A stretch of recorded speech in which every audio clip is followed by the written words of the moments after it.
आपल्या महाराष्ट्रात एक असे समाजसुधारक होऊन गेले ज्यांना क्रांतिकारकांचे क्रांतिगुरु म्हणून ओळखलं जातं, ज्यांनी महात्मा ज्योतिबा फुले, वासुदेव बळवंत फडके यांच्या बरोबरच देशासाठी प्राण अर्पण करणाऱ्या तरुणांना तलवारबाजी, दांडपट्टा, लाठीकाठी आणि कुस्तीचं प्रशिक्षण दिलं।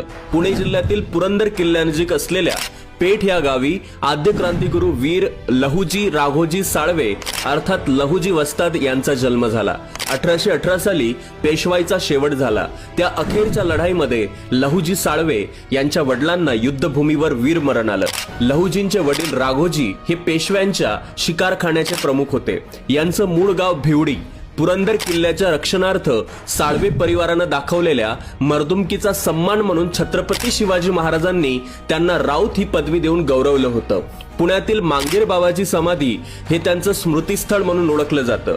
या ठिकाणी लहुजी वस्ताद यांनी शपथ घेतली की या शनिवार वाड्यावर पुन्हा भगवा झेंडा उभारेन, असे हे शूर लहुजी वस्ताद पुण्याच्या गंजपेठेतील तालमीत ते प्रशिक्षण घेत असत। क्रांतीवीर वासुदेव बळवंत फडके, महात्मा ज्योतिबा फुले, लोकमान्य टिळक, सदाशिवराव परांजपे, मोरो विठ्ठल वाळवेकर अशा दिग्गजांसह अनेक देशभक्तांनी लहुजींच्या आखाड्यात तलवारबाजी, दांडपट्टा, लाठीकाठी, कुस्तीचं प्रशिक्षण घेतलं।